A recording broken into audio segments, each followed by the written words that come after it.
Assalamualaikum warahmatullahi wabarakatuh. Innal hamdalillah nahmaduhu wa nasta'inuhu wa nastaghfiruh wa na'udzu billahi min syururi anfusina wa sayyiati a'malina.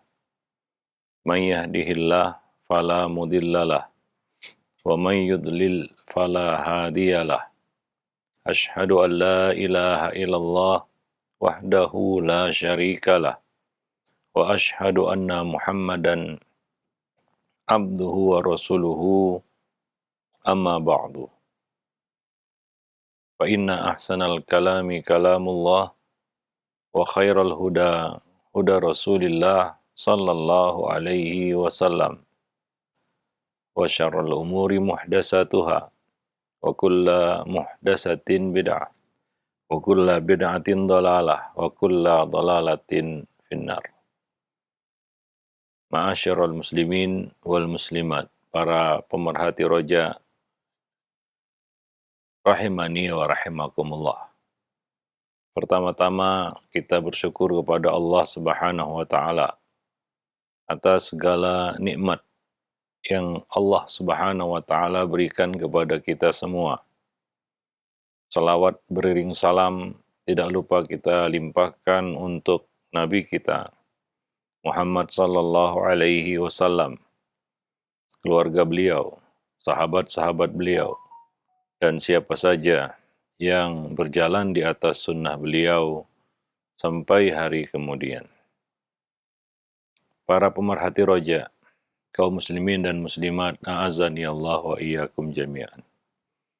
Pada kesempatan siang yang berbahagia ini, kita kembali melanjutkan pembahasan yang kita angkat dari buku yang ditulis oleh Ibnul Jauzi yang berjudul Talbis Iblis, di mana kita sampai pada poin masih berkaitan dengan talbis iblis terhadap kaum sufi dalam hal penggemblengan jiwa dan upaya mereka untuk merendahkan diri. Tapi itu bukanlah merendahkan diri, tapi menghinakan diri, yang mana itu dilarang di dalam Islam. Nabi mengatakan, la yambaghi lil mar' ayyudilla nafsah. Tidak boleh seorang muslim menghinakan dirinya sendiri. Kita wajib menjaga kehormatan diri. Menjaga muru'ah termasuk adalah salah satu bagian dari akhlak Islam. Maka nggak boleh seorang muslim sengaja menjatuhkan muru'ahnya di hadapan manusia. Di dalam bab ini, Ibnul Jauzi menerangkan, menceritakan kepada kita salah satu yang dilakukan oleh kaum sufi dalam hal menghinakan diri. Yang mana ini banyak kisah-kisah yang disebutkan di dalam buku-buku mereka. Ibnul Jauzi mengatakan, ada sebuah riwayat dari Al-Hasan bin Ali Ad-Dabaghani. Dia menceritakan bahwa ada seseorang dari Bustam yang selalu menghadiri majelis Abu Yazid Al-Bustami. Tidak pernah absen dalam menuntut ilmu bersama Abu Yazid ini. Suatu ketika ia berkata, "Wahai guruku, sudah 30 tahun ini aku terus berpuasa dan mengerjakan sholat malam. Aku juga telah meninggalkan berbagai hawa nafsu, syahwat. Akan tetapi aku tidak merasakan sesuatu yang engkau sebut itu di dalam hati ini." Maka Abu Yazid berkata kepadanya, "Seandainya kamu berpuasa 300 tahun, sholat malam 300 tahun, namun keadaanmu tetap seperti yang aku lihat saat ini, maka kamu tidak akan mendapati sedikit pun ilmu." Itu kata Abu Yazid kepadanya. Maka dia berkata, orang ini bertanya, mengapa demikian wahai guru? Abu Yazid menjawab, karena ada penghalang dalam jiwamu, dalam dirimu. Kamu terhalang oleh jiwamu. Maka orang ini pun minta nasihat. Adakah solusinya agar tabir penghalang itu bisa hilang? Katanya. Abu Yazid menjawab, iya ada solusinya. Namun kamu tidak akan pernah mau menerimanya atau melaksanakannya. Maka orang itu mengatakan, tidak, aku pasti akan menerimanya dan mengamalkan apapun yang engkau perintahkan, yang engkau sebutkan nanti. Maka Abu Yazid Al-Bustami ini memerintahkan, sekarang juga pergilah ke tukang bekam. Cukurlah rambut dan jenggotmu. Lalu lepaskan pakaianmu ini dan ganti dengan gamis panjang. Lalu kalungkanlah suatu wadah di lehermu dan isilah wadah itu dengan buah ketapang. Kemudian kumpulkan anak-anak kecil di sekelilingmu. Kemudian katakan kepada mereka, ya, ucapkanlah dengan suara keras, anak-anak, siapa yang mau menamparku dengan keras, maka aku akan memberinya buah ketapang ini. Setelah itu, kamu lakukan itu di pasar. Masuklah ke pasar tempat kamu biasa dielu-elukan, dikenal. Nah, itu kata Abu Yazid kepada orang ini. Ya ini namanya orang gila ya. Orang gila yang seperti itu diarah anak-anak lalu dipukuli, ya, menggantungkan wadah atau semacam tempat, ya, lalu diisi dengan buah ketapang, mencukur rambut dan jenggotnya, lalu pakai gamis panjang. Ya, ini orang gila sebenarnya kayak gini nih. Ya, tapi itu yang dikatakan oleh Abu Yazid kepada orang itu. Berbuatlah seperti itu. Maka mendengar perkataan Abu Yazid ini, orang itu mengatakan, wahai Abu Yazid, subhanallah, engkau berkata demikian kepada orang sepertiku. Patutkah aku melakukan apa yang engkau sebutkan itu? Ya, tentunya nggak mungkin dilakukan itu. Ya, itu menjatuhkan muru'ah, itu menghinakan diri, menjatuhkan kehormatan. Ya, apa yang dikatakan oleh Abu Yazid Al-Bustami tadi. Maka Abu Yazid menanggapi, subhanallah, ucapanmu itu termasuk perkataan yang mengandung syirik. Ya, syirik dalam pandangan Abu Yazid tentunya ya. Maka orang ini bertanya, bagaimana bisa dikatakan seperti itu? Kenapa respon saya ataupun perkataan saya itu mengandung perkara syirik, mengandung kesyirikan?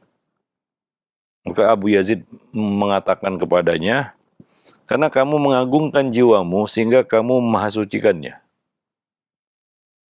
Kamu menolak melakukan itu dan mengatakan seperti itu, tidak pantas aku melakukan hal seperti itu. Kata Abu Yazid, itu perkataan mengandung kesyirikan. Karena perkataan itu, dengan perkataan itu dia mengagungkan jiwanya. Ya tentunya ini nggak masuk dalam terminologi syirik ya. Karena Islam melarang hal seperti ini. Ya, seorang itu sengaja menjatuhkan kehormatannya di hadapan orang banyak, nggak sengaja aja nggak boleh. Ya, nggak bermaksudlah dia menjatuhkan kehormatannya, muruahnya di depan orang banyak, itu aja tidak boleh. Apalagi dia lakukan itu dengan sengaja. Ya, nah demikian. Maka orang itu menegaskan, wahai Abu Yazid, aku tidak bisa melakukan hal-hal itu. Aku tidak mau melakukannya. Tunjukkanlah perkara lain yang bisa kukerjakan selain itu, jangan yang itu. Ya. Maka Abu Yazid mengatakan, Abu Yazid tidak mau berkompromi rupanya. Dia berkata, lakukan yang ini dulu sebelum melakukan amal-amal yang lain. Hingga wibawamu jatuh, ya, muruahmu jatuh dan jiwamu pun terhina. Setelah itu baru aku beritahukan apa yang cocok bagimu. Ya, jadi Abu Yazid Al-Bustami bersikeras agar orang itu melakukan apa yang dikatakannya tadi. Ya, apa yang dikatakan oleh Abu Yazid tadi kan mengandung berbagai hal yang menyalahi syariat. Seperti dia menyuruh untuk mencukur jenggotnya, selain mencukur rambutnya. Kemudian dia suruh anak-anak supaya menamparnya dengan keras. Ini kan nggak boleh juga menyuruh anak-anak melakukan hal seperti itu. Lalu dia diperintahkan untuk masuk ke pasar, di tempat di mana dia dikenal dengan baik sebagai orang yang terhormat. Nah, ini juga menghinakan diri sendiri. Jadi apa yang dikatakan oleh Abu Yazid tadi penuh dengan pelanggaran-pelanggaran syariat. Ya, jadi wajar kalau orang ini menolaknya. Nah, ketika dia menolaknya, dia dituduh telah melakukan hal yang mengandung unsur syirik. Ya ini, ya begitulah ya, nilai-nilai menjadi terbalik semua. Ya kalau dilihat dari kacamata sufi. Ya. Nah, maka orang itu pun mengatakan ketika Abu Yazid ini tidak mau berkompromi lagi, dia mengatakan aku tidak bisa melakukannya dan tidak mau melakukannya. Maka ya Abu Yazid berkata mengingatkan orang itu, seperti aku katakan tadi, kamu tidak akan pernah mau menerimanya. Ya jelaslah siapa yang mau melakukan hal sekonyol itu ya. Para pemerhati roja kaum muslimin dan muslimat yang dimuliakan Allah. Ini salah satu dari banyak cerita ya tentang kebiasaan mereka di dalam hal menjatuhkan muruah sendiri, menghinakan diri sendiri, ya untuk memuliakannya katanya di mata Allah Subhanahu wa taala. Ya, kita memuliakan diri kita di mata Allah bukan dengan cara seperti itu. Bukankah Allah Subhanahu wa taala telah berkata, "Inna akramakum indallahi atqakum." Sesungguhnya yang paling mulia di sisi Allah itu adalah yang paling bertakwa. Bukan melakukan hal-hal konyol seperti ini yang jauh dari nilai-nilai ketakwaan. Ya, ya seperti misalnya dia mencukur jenggotnya, ya menyuruh orang lain untuk memukuli dirinya, ya, lalu melakukan itu di tengah-tengah manusia. Hanya untuk menghinakan diri supaya terangkat ya derajatnya di sisi Allah Subhanahu wa taala.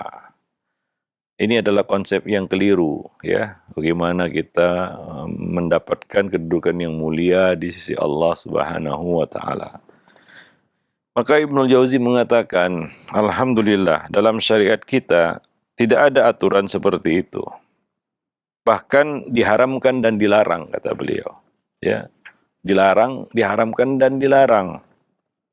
Ya, Nabi SAW bersabda dalam sebuah hadis yang sahih riwayat Tirmidzi, Ibnu Majah dan disahihkan oleh Al-Albani di dalam silsilah ahadits shahihah, bahwa Nabi SAW bersabda, "Laisa lil mu'min ayyudilla nafsah." Tidak boleh, tidak patut bagi seorang mukmin menghinakan diri sendiri.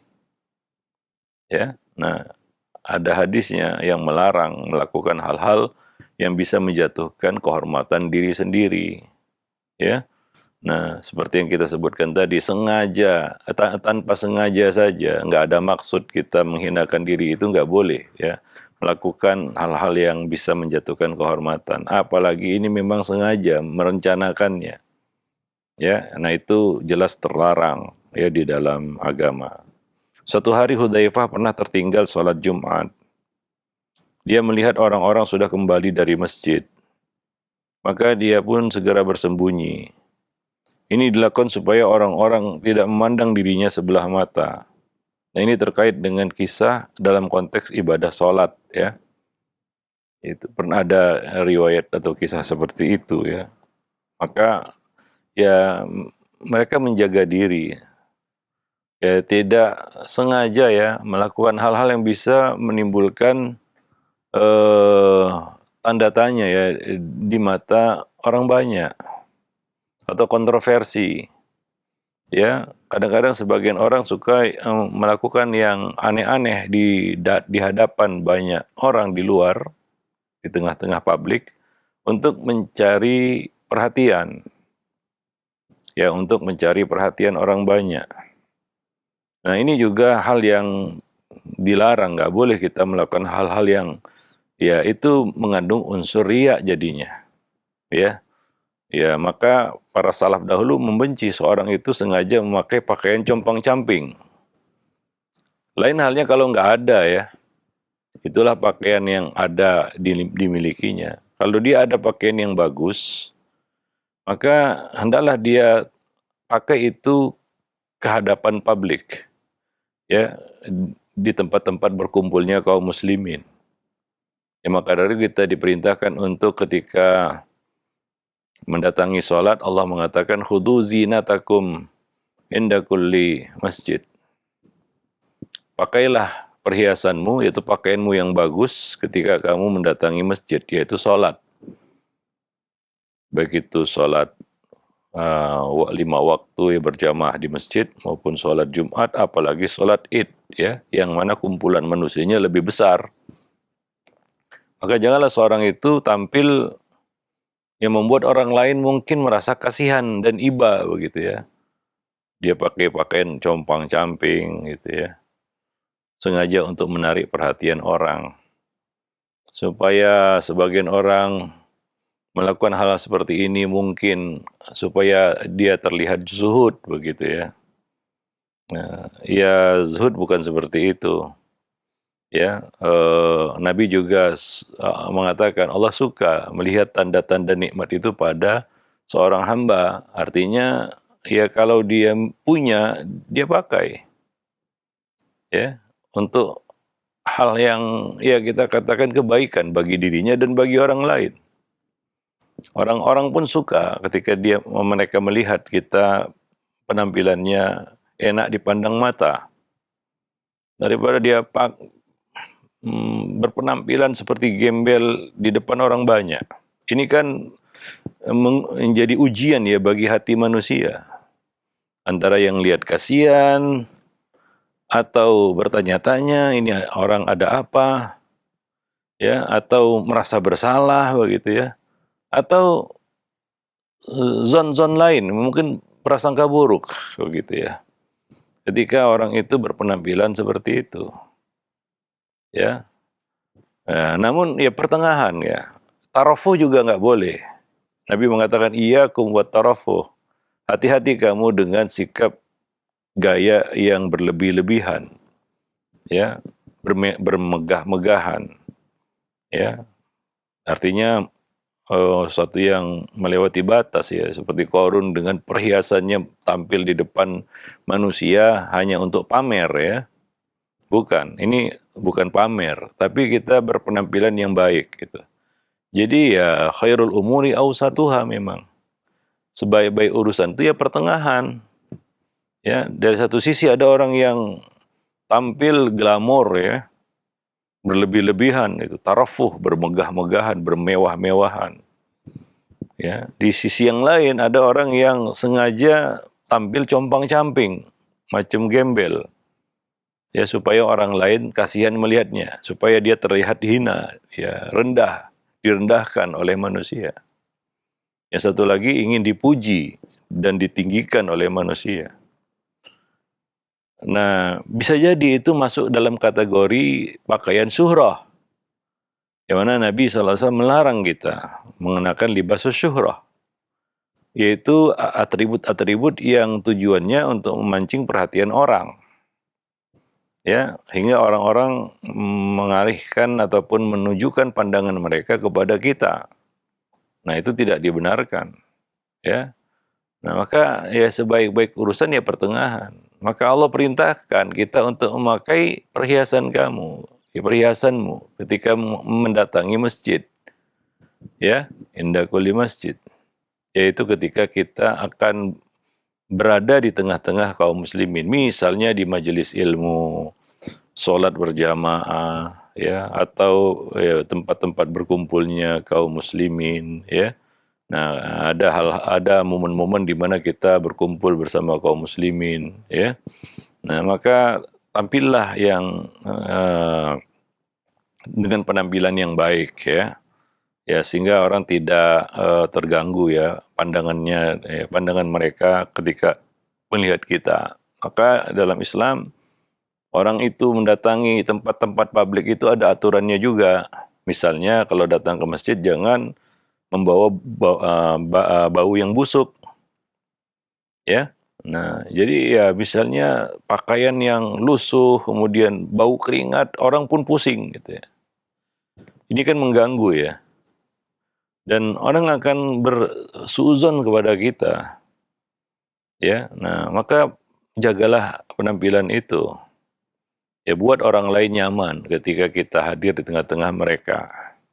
Bukan membuat kisruh, ya. Ya, jadi ada dua sisi tadi, ya, yang bermegah-megahan, bermewah-mewahan, melewati batas yang ya ujung-ujungnya sebenarnya dia mau pamer sebenarnya, atau yang kedua yaitu yang sengaja menghinakan dirinya gitu ya, supaya ya dia dipandang zuhud, ya, supaya dia dipandang orang yang warok gitu ya, padahal sebenarnya tidak.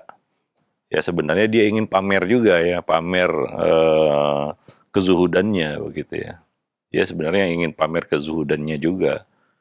Nah, dua-duanya ya pamer itu. Maka itu dilarang kita, ya, mengenakan pakaian syuhrah. Tapi kalau kita tampil ya yang baik kan begitu ya, nah, nggak memancing perhatian orang juga, tapi orang lain nyaman begitu ya, berada di dekat kita. Nah, itu adalah salah satu ya kita katakan sedekah kita juga, ya. Wa fi kulli ma'rufin sadaqah. Setiap perkara ma'ruf yang kita lakukan itu kan sedekah. Ya, wallahu a'lam bishawab. Taib. Jadi demikian. Jadi tidak layak bagi seorang mukmin, ya, ayudzilla nafsah, menghinakan dirinya sendiri, ya. Nah, jika demikian keadaannya, maka mungkinkah syariat menuntut seseorang agar menjatuhkan wibawa dirinya sendiri? Atau sebaliknya, syariat menyuruh kita agar menjaga wibawa diri, muru'ah, ya. Hifdzul muru'ah itu termasuk adab dan akhlak. Seorang menjaga muru'ahnya, menjaga kehormatan dirinya, ya, itu adalah akhlak. Bahkan merupakan pilar terpenting di dalam akhlak. Dan akhlak itu ya tentunya tujuannya adalah agar kita bisa menjaga wibawa diri, bisa menjaga kehormatan diri, marwah, muru'ah, ya. Nah, demikian. Jadi beliau mengatakan di sini, Ibnul Jauzi, justru syariat berusaha dan menyuruh kita untuk mempertahankan wibawa itu, muru'ah itu. Ya, seandainya orang yang jahil tadi memerintahkan anak kecil, ya, orang itu tadi, ya, memerintahkan anak kecil untuk menamparnya dengan keras, maka ini berarti dia telah mematuhi perintah yang buruk menurut syariat Islam, dalam pandangan Islam, ya. Satu, dia mengajari anak-anak untuk melakukan kekerasan gitu, ya. Yang kedua, ya, itu adalah perkara yang bisa menjatuhkan kehormatannya, ya. Itu pengajaran yang buruk, ya. Menyuruh anak-anak itu untuk melakukan hal yang buruk, ya, dosa, menampar orang tua, gitu ya. Tapi ya demikian, tujuannya kan ya seperti dikatakan tadi, untuk menghinakan diri, maka dilakukanlah hal yang aneh-aneh. Karena sebagian orang ya suka tampil yang aneh-aneh supaya ya orang-orang menganggap dia punya sesuatu yang lebih, ya, sesuatu yang lebih beda dari yang lain, ya. Di kalangan sufi ini levelnya sudah level hakikat, ma'rifat, ya. Nah, jadi dia tidak segan lagi melakukan hal-hal yang justru menjatuhkan kehormatannya, ya. Karena levelnya, derajatnya sudah berbeda, beda level dengan orang-orang awam kebanyakan. Nah, demikian. Jadi buat aja yang aneh-aneh, bicara aja yang aneh-aneh, ya. Berlaku aja yang aneh-aneh. Ya, pasti kita akan jadi perhatian orang banyak nantinya. Wallahu a'lam bishawab. Nah, maka beliau mengatakan di sini, marilah kita mohon perlindungan kepada Allah dari cara berpikir yang cacat ini, ya, yang dimana dia menuntut seorang orang tadi, ya, yang penuntut ilmu tadi, supaya melakukan sesuatu yang tidak diridhoi syariat, ya, yang membuat orang-orang mungkin merendahkan dirinya, ya. Wallahu a'lam bishawab. Taib. Itu satu kisah yang dicantumkan di sini oleh Ibnul Jauzi, ya.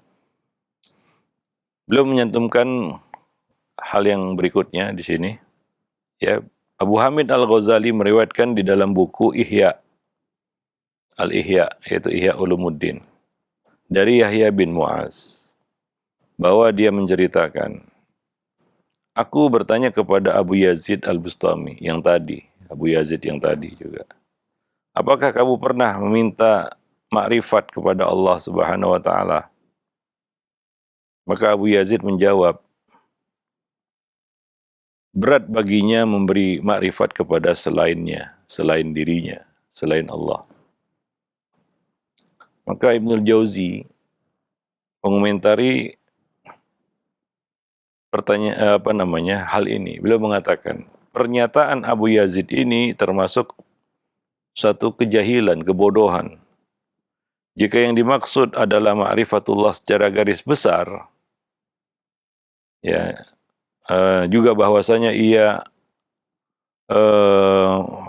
Allah Subhanahu wa taala memiliki berbagai sifat, maka sejatinya hal itu harus dan diketahui oleh setiap muslim. Tapi jika dia membayangkan bahwa ma'rifatullah itu adalah melihat atau mengetahui hakikat zat Allah, berarti dia tidak mengenal Allah Subhanahu wa taala. Ya, nah demikian. Jadi apa yang dia maksud dengan ma'rifatullah di sini, mengenal Allah di sini?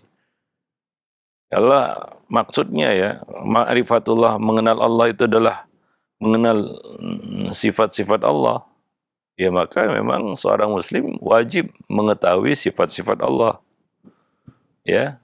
Nah, itu bukan satu yang rahasia sehingga Allah tidak memberikan ilmu itu kepada yang lain, itu kepada selainnya. Tapi kalau yang dia maksud di sini adalah melihat dan mengetahui hakikat zat Allah, berarti dia tidak mengenal Allah, ya. Nah, dia tidak mengenal Allah, bahwa ini suatu yang enggak mungkin, ya, diketahui oleh manusia, ya.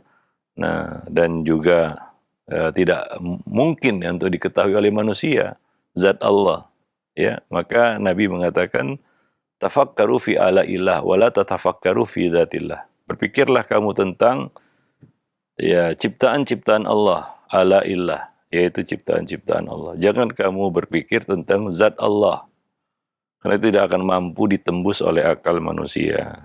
Nah, demikian. Ya, Abu Hamid pun menceritakan bahwasanya Abu Turab An-Nakhsyabi berkata kepada seorang muridnya. Ini masih cerita-cerita seputar bagaimana kaum sufi ini menghinakan diri ataupun melakukan hal-hal yang konyol, ya. Ia berkata kepada seorang muridnya, andai kamu melihat Abu Yazid sekali saja, itu lebih bermanfaat bagimu daripada melihat Allah sebanyak 70 kali. Ya, mungkin semua muslim tahu, ya, melihat Allah itu adalah nikmat tertinggi di surga, ya. Karena di dunia ini nggak mungkin manusia melihat Allah Subhanahu wa taala. Nabi juga mengatakan, innakum lan taraw rabbakum hatta tamutu. Kamu tidak akan bisa melihat Rabb kamu hingga kamu mati, ya. Nanti, ya, di surga, di akhirat nanti, di surga, dalam surga kita akan melihat Allah Subhanahu wa taala. Dan tidak ada yang ditunggu-tunggu oleh penghuni surga selain melihat Allah Subhanahu wa taala. Dan itulah nikmat terbesar yang dirasakan oleh penghuni surga di dalam surga, yaitu melihat Allah Subhanahu wa taala. Jadi gini, kita berbicara tentang satu perkara yang menjadi nikmat tertinggi dalam surga, ya, bagi para penghuni surga. Lalu ini dijadikan semacam, ya, hal yang receh, hal yang sepele, rendah, ya.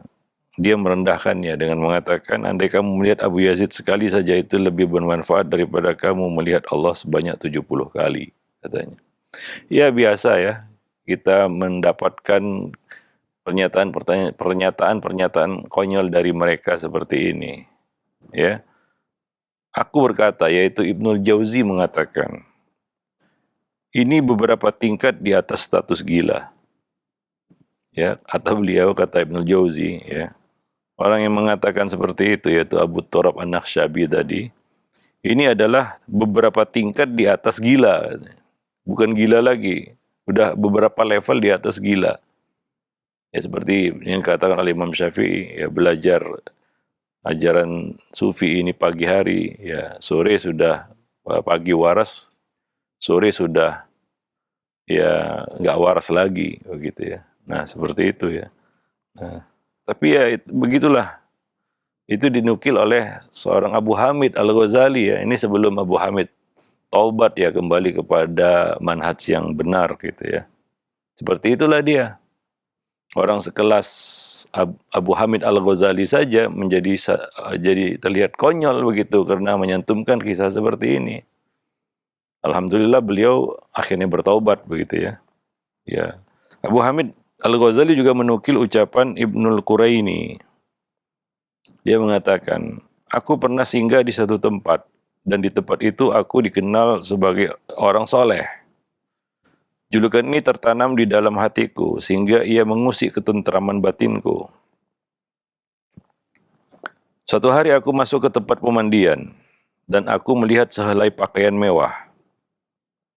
Karena tertarik, aku pun mengambil pakaian itu dan mengenakannya.